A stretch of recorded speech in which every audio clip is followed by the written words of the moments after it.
Hey, what's up, ma gang d'amateurs du Lightning Chaleur? Bienvenue à un autre épisode de La Voix du Lightning. Aujourd'hui, une journée plus tard qu'à l'habitude. Et je m'en excuse. Mais malgré que je m'en excuse, mais j'attendais quelque chose. Je me suis dit, on est début décembre et je pensais que les joueurs du mois allaient sortir. J'enregistre mercredi à 5h et presque 10. Là, et malheureusement, c'est pas encore sorti, mais là, je m'ai dit, garde. Si je recorde pas à cette heure, ça sortira même pas jeudi matin. Ça fait qu'il y a des chances que ça sort mercredi dans la soirée et que j'ai recordé right avant. Il y a des chances que ça sort jeudi en même temps que je recorde le show. Mais moi, je vais vous les dire la semaine prochaine, finalement. Mais, en ayant attendu un 24 heures, il y a quand même un autre échange du Lightning qui a sorti et une transaction majeure dans la MHL. Donc, j'ai pu ajouter ça à mon breakdown. Donc, aujourd'hui, on va avec les nouvelles de la MHL, la semaine du Lightning au travers de la MHL, les équipes de la semaine, les 3 étoiles de la semaine de la Voix du Lightning et mes prédictions de la semaine. Puis à la fin, je vais regarder si la MHL a mis les joueurs du mois de novembre. Et si c'est le cas, ben, je vous les mentionnerai. Puis sinon, ben, ça ira à la semaine prochaine. Les nouvelles de la MHL. Et il y a eu 2 méga transactions cette semaine. Dans le fond, depuis que j'ai recordé la dernière fois. 2 joueurs du top 10 des meilleurs pointeurs de la MHL ont été échangés, dont, au moment de la transaction, c'est plus le cas ça, le 2e meilleur pointeur de la Ligue a été échangé. Là, vous vous dites, ben, voyons donc, et c'est surprenant. Summerside ont échangé Cohen Miller et un choix conditionnel de 4e ronde en 2027 aux Timberwolves de Miramichi contre les droits du défenseur de 20 ans des Islanders de Charlottetown dans la LHJMQ, Max Jardine, et un choix conditionnel il y a 4e ronde en 2027 aussi. Max Jardine, évidemment, n'est pas garanti d'aller à Summerside, mais mon petit doigt me dit que si l'échange a été fait, s'il était prêt à donner le 2e meilleur pointeur de la Ligue, c'est parce que c'est pas mal un sure shot qui va aller là, soit prochainement ou aux échanges du mois de décembre dans la LHJMQ. Donc ça, c'est de un. Mais, petite mention, Cohen Miller n'a pas encore joué un match avec Miramichi. Et j'essaie de garder s'il avait été callé up dans la LHJMQ, s'il est blessé, et j'ai rien trouvé. Donc là, je fais pas partie de rumeurs. Mais est-ce que Cohen Miller ne se rapportera pas à Miramichi? Je ne le sais pas. Je lance ça en l'air. Mais j'ai pas pu trouver rien comme quoi qu'il est blessé ou il a été callé up. So, un petit dossier à suivre. C'est quand même surprenant que le 2e meilleur marqueur de la Ligue se fasse échanger à une équipe qui est à 45 minutes de chez nous. Ça va pas être le fun pour le Lightning s'il se présente à Miramichi, mais garde, it is what it is. Et aujourd'hui, l'autre équipe de la division Nord du côté du Nord-Est se sont améliorés. Les Tigers de Campbellton ont échangé Sam Hope, qui est comme la pièce maîtresse là-dedans du côté de Campbellton, Carter Morrison, les droits du joueur de 17 ans Sam Trenholm, un choix de première ronde en 2027 et des considérations futures aux Wildcats de Valley contre, elle l'avait collé, Caleb McDonald. J'ai dit que Caleb McDonald, je serais mettre un petit 2 piastres qui finira pas l'année à Valley. Et, comme que j'avais prédit, il se fait échanger. Mais aussi Victor Lanoux, qui venait juste d'être acquéri de Valley. Je pense qu'il a joué 2 ou 3 games avec Valley. Il était avec Westken dans l'échange de... l'échange de... Sam Bonus, c'était Capitals. Et là, j'ai un blanc de mémoire. Mais oui, c'est un échange qu'ils ont fait avec... Colin.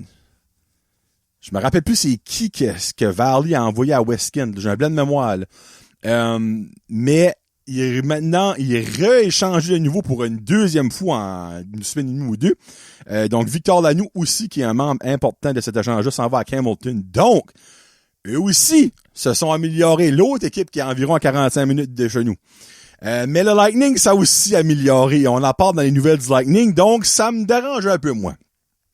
top 20 de la CJHL. Summerside, encore une fois, qui est là-dedans, mais ils ont droppé de 2. Étaient 6e la semaine passée, sont maintenant 8e. Et les Bearcats de Truro sont encore une fois mention honorable cette semaine. La North Shore Cup, il y a un petit changement. Il y a eu un match entre Miramichi et Hamilton. Donc, Chaleur est premier avec 6 parties pour 10 points. Miramichi est deuxième avec 8 points en 9 parties. Et Hamilton, qui ont remporté le match, ont maintenant 6 points en 9 parties.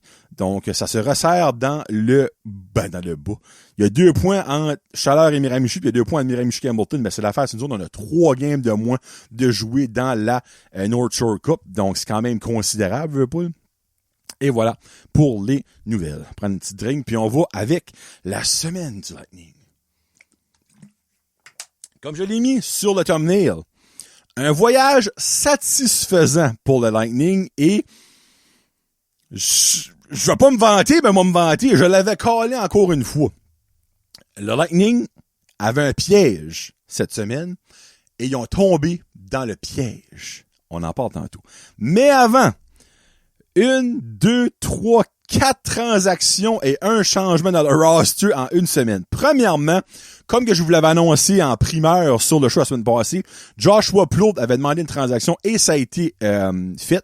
Il est échangé aux Wildcats de Valley contre un choix de 7e ronde, lui qui appartient à Yarmouth en 2027. Donc, meilleure des chances à Josh. Et ironiquement, Josh aura compté son premier but contre nous autres. On en parle tantôt. Après ça, gros échange majeur aussi. Donc, 3 échanges majeurs du côté de la MHS cette semaine. Une incluant Miramichi, une incluant Hamilton et une incluant Chaleur.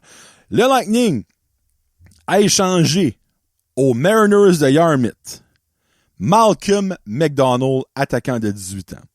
Nick McIsaac, défenseur de 19 ans.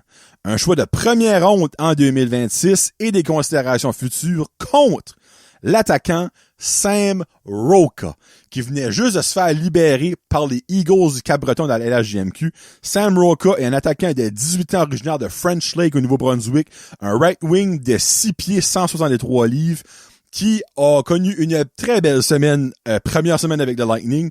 Ce gars-là tombe sur notre top 6 automatiquement. Un gars spectaculaire à voir et que je suis sûr que le monde va tomber en amour avec à Batters cette fin de semaine. C'est un échange majeur pour plusieurs raisons. Fallait que la cabane se fasse brasser et elle s'est fait brasser. Fallait de l'aide en attaque parce que ça prenait de l'aide. Là. Honnêtement, ça arrivait.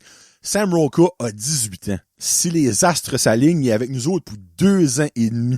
Il va dominer cette année, donc imaginez à 19 et 20 ans potentiellement, mais encore là, c'est un gars qui pourrait potentiellement avoir une invitation plus haut. Donc c'est sûr qu'il faut garder des réserves, mais pour le moment, Sam Roca est une grosse acquisition pour nous autres.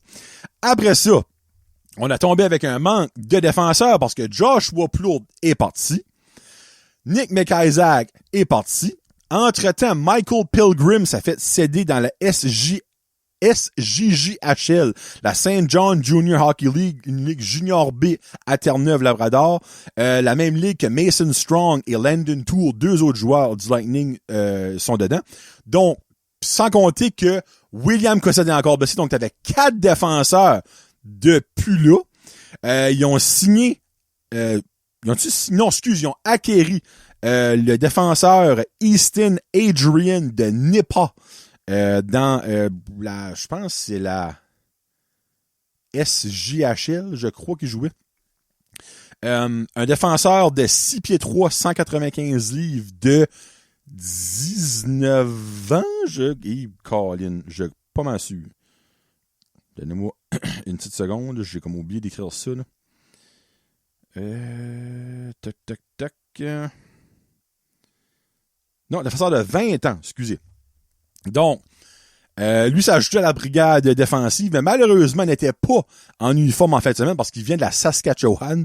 Donc, il n'a pas joué en fin de semaine. Donc, le Lightning, si vous faites le compte, on joue à 5 défenseurs les 2 parties de la fin de semaine, mais ça aussi, j'en parle tantôt. Et hier soir, une autre acquisition. Le Lightning obtient Jackson Pierce des Golden Hawks de Trenton contre des considérations futures. C'est une ligue junior A dans l'Alberta, je sais pas trop, whatever. Un attaquant centre right wing de 5 pieds 8, 161 livres, originaire de Fredericton. Et petit fun fact, c'est le frère plus jeune à une ancienne, bon, je vais peut-être pas dire légende, mais un ancien joueur des Fredericton Red Wings, l'ancien Lightning Chaleur, Xander Pierce, qui a joué 5 saisons, il a joué à 16, 17, 18, 19 et 20 ans avec l'équipe de Fredericton. Et c'est un attaquant, lui aussi, qui est de 5 pieds 8, 168 livres. Donc, même grandeur, 7 livres de plus pesant. Donc, deux attaquants qui se ressemblent quand même pas mal. Je sais pas si que niveau physiquement, niveau style de jeu, ils se ressemblent. Mais Xander était plus du style agitateur. Il a quand même joué... attends une seconde. Je l'ai récite. Xander... Pierce a joué 170 matchs en carrière en 5 ans avec Fredericton, ramassé 14 buts, 26 passes, 40 points, mais 124 minutes de punition. Donc, une acquisition quand même connue des fans des Red Wings, mais méconnue ici pour nous autres. Si qu'on fait tout le compte avec ça, ça veut donc dire que le Lightning est maintenant rendu avec 14 attaquants et si on considère William Cossette là-dedans, 7 défenseurs et 3 gardiens de but. Évidemment, il y a trop d'attaquants. Il y a automatiquement de 1 à 2 attaquants qui vont être scratchés à chaque partie parce que tu peux avoir 20 joueurs qui jouent. C'est 12 attaquants, 6 défenseurs et 2 gardiens normalement. Mais des fois, ils vont avec 5 défenseurs et 13 attaquants. Des fois, c'est 11 attaquants et 7 défenseurs. Donc, j'ai hâte de voir comment est-ce qu'ils vont jongler avec ça. Mais c'est sûr que... Est-ce que l'arrivée de Pierce annonce le départ d'un autre attaquant? Je ne sais pas. Est-ce que l'arrivée de Pierce veut juste être un 14e attaquant puis il va peut-être moins jouer souvent? Je ne sais pas. Il a 19 ans. T'sais, il est pas ici un boule fun. Là. Est-ce que ça annonce qu'un exemple, peut-être un Will Clark qui a 17 ans va jouer moins souvent? J'ai hâte de voir comment est-ce qu'ils vont gérer l'alignement. Honnêtement, j'ai vraiment hâte de voir ça. Donc, si on va dans la semaine du Lightning, on avait une partie à Valley et une partie à Yarmouth. J'avais prédit 2 victoires cette semaine, mais j'avais dit que c'est un gros piège cette semaine parce que de un, on jouait contre la moins bonne équipe de la Ligue, donc les odds are, on va les take it for granted, les prendre comme acquis. Et aussi, on jouait contre une équipe qu'on venait de battre à Batters, donc là, on allait à leur domicile, donc c'était quand même risky. Et le Lightning a tombé dans le piège pour un des deux. Oui, on a perdu contre la pire équipe de la Ligue, les Wildcats de Valley. Mais, je mets un astérix. On a perdu en shootout. On est still invaincu en prolongation, mais pour notre premier shootout en carrière de l'histoire du Lightning, on l'a perdu. Ça, c'est de 1. De 2, le Lightning jouait avec 5 défenseurs, dont Mason Cook a 17 ans. Donc, il jouait à 2 paires de défenseurs, plus ou moins. Ça, c'est sûr que ça a été rough. Une autre chose, c'était le retour de Samuel Carreras-Pata dans la line-up. Les Mamma Mia Bros sont finalement arrivés. Georges Foti était son backup. Il y a eu une belle performance, mais peut-être que ça a été un peu shaky à son retour. Ça, c'est une autre affaire. Troisième chose, Joshua Plourde jouait son premier match contre nous autres juste après avoir été fraîchement échangé. Puis Brody Ford, un autre ancien du Lightning, aussi jouait contre nous autres pour la première fois. Donc, tout ça mis ensemble, peut-être qu'il y a il y a peut-être un petit 5 piastres, un petit 10 piastres, ça va te mettre ça à board dans le dressing room de Valley. On a perdu 5-4 en shootout. J'étais vraiment pas content. Je vous mentirais pas, mais après avoir tout mis ça en considération, je suis comme garde. On a still ramassé 1 point. L'attaque a débloqué sauf la première ligne. On jouait à 5 défenseurs. Et j'étais quand même content pour Joshua Plourde. Je vais être 100% honnête avec vous autres. De 1, qui ont la victoire. De 2, qui compte son premier but en carrière dans la MHL. Et de 3, il gagne joueur du match pour Valley.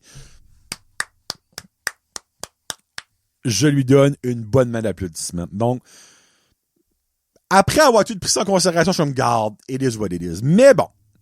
Quelque chose qui n'a malheureusement pas débloqué, c'est l'avantage numérique. 0-3 pour le Lightning, mais aussi 0-5 pour Valley. Donc, tu sais, veux pas, on peut pas tout avoir. Du côté de Valley, comme que je disais, Joshua Plourde avec un but. Drew Lutz, Aiden Bent et Josh Vincent avec un but. Bent a un but, une passe. Et ils ont aussi 2 passes pour Anderson, Duncan Anderson. Du coup, puis dans les buts, c'est Sean Hogan qui jouait pour Valley. 36 arrêts sur 40 lancés, donc une bonne performance. Il y a eu du petit brasse camarade. David Lebel s'est battu avec un certain Jacob Denum et aussi d'autres punitions plus basiques. Du côté du Lightning, on a une super performance de la ligne Usyk, Bromley, Roca. On a 2 buts, 2 passes pour 4 points pour Brett Usyk, 1 but, 3 passes pour Carter Bromley, lui aussi 4 points, et 1 but, 1 passe, 2 points pour Sam Roca à son premier match avec le Lightning. Et c'est tout. C'est cette ligne-là qui a uniquement fait des points. Samuel Carreras-Pata, avec 30 arrêts sur 34 lancés, a quand même bien paru. Aura donné 2 buts sur 5 lanceurs en shootout. Et malheureusement, on aura juste compté une fois en shootout. Et on aura tiré révérence contre la pire équipe, les Wildcats de Valley. Mais encore une fois, il était à la maison. On avait 5 défenseurs. Il y a beaucoup de facteurs là-dedans. Mais Matt Wright était de retour. Je dis ça. Il était de retour en pratique à Batters. Est-ce qu'il s'est rendu là pour coacher? Je sais pas, on va savoir en fin de semaine s'il est là, ça va être dans la maison. Le lendemain, on se rendait à Yarmouth pour affronter les Mariners et là, on a beaucoup mieux paru, mais on avait encore une fois 5 défenseurs. George Fotty était dans les nets et on a eu un débloc de l'avantage numérique. Ben, tiens, un débloc en gros, là. 1-3 en avantage numérique. Donc, on a quand même fait un but. Ça faisait, my God, je pense, 8 games qu'on faisait pas de but en avantage numérique. Et aussi, Yarmouth, 1 but en 3 en avantage numérique. Du côté des perdants, on a 1 but, une passe pour Justin Garneau. 1 but, une passe pour Owen mauvaise ligne. Cole McLeod. Et 2 passes pour Dawson O'Connell. Keegan Warren était dans les nets pour Yarmouth. 41 arrêts sur 46 lancés. Du côté du Lightning, George Fotty, 37 arrêts sur 39 lancés. La prima stella était en feu. Du côté des buteurs, on a 2 buts, une passe pour Ben Cross, 1 but pour Zachary Rushton, Brett Usyk et David Lebel. On a 2 passes pour Lyndon Donald Gorman, ses premiers points avec le Lightning. 2 passes aussi pour Tyson Snow et 2 passes aussi pour Owen Arnold. On a une passe pour Sam Roca et une passe pour Mason Cook. Est-ce qu'il y a eu... il n'y a pas eu de bataille dans cette partie-là. Donc, considérant tout ça, 2 matchs avec 5 défenseurs, un nouveau joueur qui arrive dans la line-up, un voyage à l'étranger. 3 points sur 4. Je suis content quand même. Je vous mentirai pas. Si on aurait perdu en temps réglementaire à Valley, ça aurait un peu moins bien passé. Mais là, on a ramassé un point. Un pity point que j'aime appeler. Donc, c'est quand même pas si pire que ça. Du côté des pointeurs maintenant pour le Lightning. Ben Cross est tout fin seul au premier rang avec 35 points en 26 parties, suivi de Jack Hayne qui a maintenant 30 points en 26 parties. 5 points de différence. Jack Hayne, je l'ai-tu mentionné lors de mes Game Reports? Non. Ça commence à pas bien aller, là. Carter Bromley, 29 points en 25 parties et 3e. 4e, c'est Zachary Rushton, 26 points en 26 parties. 5e rang, Cohen McCallum, 25 points en 26 parties. David Lebel, 23 points en 26 parties. Et Brett Usyk, qui s'est invité dans les 20 points, avec 20 points en 25 parties. Tyson Snow, 19 points en 25 parties. Will Clark, 11 points en 25 parties. Et Jean-Christophe Gemme, 10 points en 26 parties. C'est comme talent parce que Malcolm McDonald dans le coup-là, il l'enlève pas. Il a ajouté un petit carré noir pour dire qu'il y a que 2 équipes. Côté des gardiens de but, On a Samuel Carreras-Pata qui a maintenant en 17 parties, 10 victoires, 4 défaites, 1 défaite en shootout, une moyenne de 3,68, taux d'efficacité de 894 et un shutout, excuse. Et George Foti, en 7 parties, 5 victoires, 2 défaites, une moyenne de 2,44, taux d'efficacité de 924 pour le Lightning. Au travers de la MHL, 2 équipes de la division Eastern Sud qui se séparent du peloton. On a égalité à Summerside, 37 points en 24 parties, et Truro, 37 points en 27 parties, donc 3 matchs de plus de jouer. 30 points pour Amherst en 25 parties et 3e. 4e, c'est Pictou, 29 points en 24 parties. 5e, Yarmouth, 25 points en 26 parties. Et Valley, 12 points en 26 parties et 6e. Du côté de la Eastern Nord, le Lightning aussi se sépare du peloton.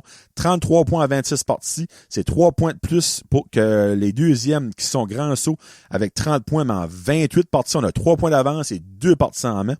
3e, c'est Edmundston avec 29 points en 26 parties.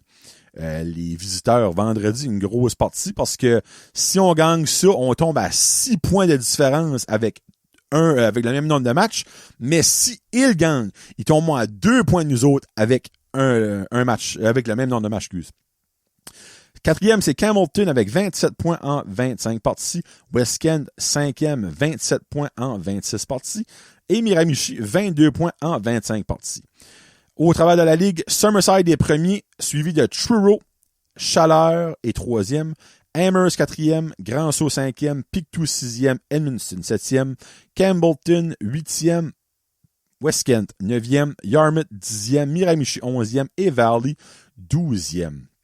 Meilleur pointeur de la Ligue est Simon Mullin de Summerside avec 39 points en 24 parties. Logan Crosby de Pictou, 36 points en 23 parties et 2e, tout comme 36 points en 24 parties pour Anthony Gaudet de Amherst. Ben Cross du Lightning est maintenant 4e avec 35 points en 25 parties. 26 parties, excuse. Cohen Miller de Miramichi est 5e avec 35 points en 19 parties. Alors, pas encore rejoué, c'est comme que je vous disais. Jonah Leard de Grand Saut est 6e avec 35 points en 28 parties.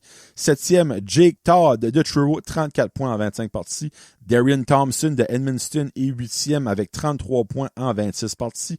Caleb McDonald, maintenant de Campbellton, est 9e avec 32 points en 26 parties. Et Loïc Franqueur de Grand Saut et Ethan Dixon de Summerside ont 32 points, donc égalité au 10e rang. Mais Ethan Dixon est 11e parce qu'il y a un but de moins.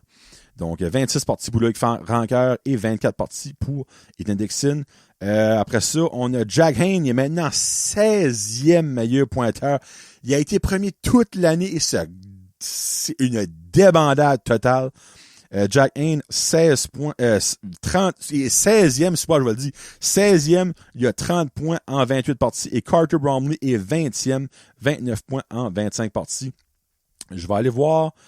Faut que j'en parle. J'ai pas le choix. Faut que j'enlève l'éléphant de la room. Là.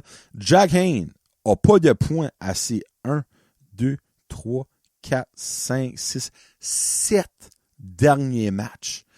Aucun point en 7 matchs. Hey, c'est alarmant. Là. C'est sincèrement alarmant. On parle de le gars qui est supposé être top 2 de nos meilleurs joueurs. Là. C'est carrément ça que c'est. Là. En tout cas. En tout cas. Meilleur pointeur, Carter Bromley est premier avec 29 points, 8 points de plus que Cole McLeod de Yarmouth qui a 21 points et Jordan Shaw de Summerside a 20 points en 24 parties. Donc, 8 points d'avance avec un match de moins de jouer, mais ça, c'était une suspension. Là. Puis Will Clark est 14e avec 11 points en 25 parties. Meilleur gardien de but, c'est encore une fois Cédric Massé de Edmundston en 21 parties, 12 victoires, 5 défaites, 1 défaite en prolongation, moyenne de 2,49, taux d'efficacité de 913. Luca Connolly de Truro est deuxième, 11 victoires, 2 défaites en prolongation, fait du 2,66, un taux d'efficacité de 909. Et Georges Galland de Summerside, 8 victoires, 2 défaites en prolongation, 1 défaite en shootout, fait du 2,94 et un taux d'efficacité de 898. Pour ce qui est des équipes de la semaine. On a besoin d'une petite drink d'eau. Une petite drink d'eau pour Jonathan. Eastlink Sud. Logan Crosby de Pictou. En 3 parties, 4 buts, 3 passes, 7 points. Jake Todd de Truro en 3 parties, 2 buts, 3 passes pour 5 points. Et Cole McLeod de Yarmouth en 2 parties, 2 buts, 3 passes pour 5 points. En défensive, Corey McGillivray de Pictou en 3 parties, 1 but, 7 passes pour 8 points. Et Josh Vincent de Valley en 2 parties, 1 but pour 1 point. Le gardien de but, c'est Luca Connolly de Truro en 2 parties, 2 victoires, une moyenne de .96, taux d'efficacité de 947 et 36 arrêts pour Luca Connolly. Du côté de la Eastlink Nord, 1, 2, 3, 4 représentants d'Edmundston qui s'en viennent à Batters vendredi. Ça sera pas de la tarte. En attaque, William Labranche en 3 parties, 4 buts, 3 passes pour 7 points. William Labranche de Edmundston. Elliot Gainette de Edmundston en 3 parties, 2 buts, 4 passes pour 6 points. Et Brett de Music du Lightning en 2 parties, 3 buts, 2 passes, 5 points. Du côté des défenseurs, on a Mathieu Boucher de Edmundston en 3 parties, 3 passes pour 3 points. Et Nathan Le Brasseur de Campbellton en 3 parties, 1 but, 1 passe pour 2 points. Et le gardien de but de la semaine, Cédric Massé de Edmundston en 2 parties, 2 victoires, une moyenne de 2.17, taux d'efficacité de 922 et un blanchissage pour Cédric Massé. Pour ce qui est des 3 étoiles de la semaine de la voix du Lightning, la 3e étoile, le third star, le géant du Lightning qui a venu stabiliser la défensive et qui a mis des points sur la board cette semaine, Owen Arnold Schwarzenegger, en 2 parties, 2 passes pour 2 points pour le géant au grand cœur Owen Arnold. La 2e étoile, le second star, il est sur l'équipe de la semaine. Spoiler! Brett de Music en 2 parties, 3 buts, 2 passes pour 5 points. Brett qui a mené la charge cette semaine. Il s'est levé quand que le reste s'est pas levé. Lui, il était là. 4 points contre Valley et un autre but contre Yarmouth. Donc, félicitations mon Brett. T'es ma 2e étoile. Et Pascal continue de bien le fider parce que qu'est-ce que tu lui donnes les dernières semaines, ça marche. Et la première étoile, the first star, nouvelle acquisition, 2 premiers matchs, premier but, premier point, première impression, check, Sam Roca, 1 but, 2 passes, 3 points, cette semaine en 2 parties pour Sam Roca. He comes as advertised. On met ça de même. J'ai hâte de le voir en personne. J'en entends parler depuis l'année passée par une de mes anciennes coworkers. Quand on a fait son acquisition, je lui ai envoyé un message. Elle était comme, OK, vous allez avoir du fun. Sam Roca sera à l'œuvre en fin de semaine et on a très hâte de te voir avec nos propres yeux, Sam. Première étoile de la semaine. Je sais pas s'il parle français ou anglais, probablement anglais, là. Mais Sam Roca, il y a une façon de faire une bonne première impression et lui, il l'a fait. La semaine passée, j'ai prédit 2 victoires au Lightning. Malheureusement, ça aurait été 1 victoire, 1 défaite, mais 3 points. Donc, c'est quand même pas si pire. J'avais prédit une semaine pour se remettre sur la route du succès à Jack Hayne. J'avais dit 1 but, 2 passes. C'était plus que faisable. Et il a finalement fait 0.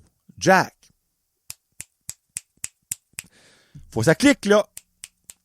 Il faut que ça clique, il faut que tu la mettes dedans, il faut que tu pognes des passes, il faut que tu fasses des points d'avantage numérique. Il faut qu'on se réveille. Cette semaine, vendredi, face au Blizzard d'Edmundston à 7h. Dimanche, face aux Steamers de Westcan pour la première fois cette année à Batters. La partie dimanche est à 2h. J'y vais avec 2 victoires.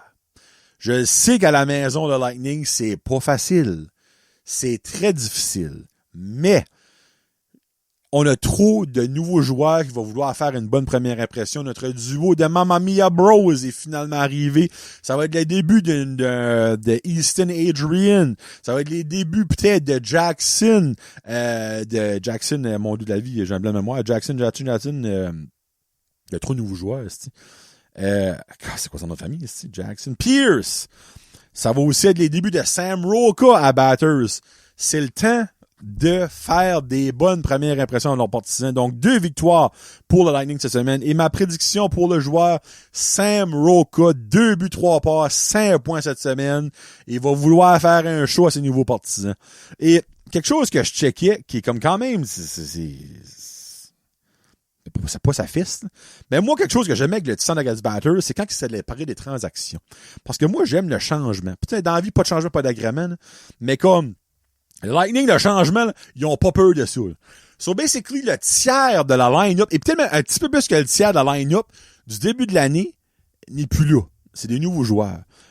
Lyndon Donald Gorman, Sam Roca, Jackson Pierce, Isaac Arsenault, Nolan Fowler, Easton Adrian, Owen Arnold, Georges Fouty.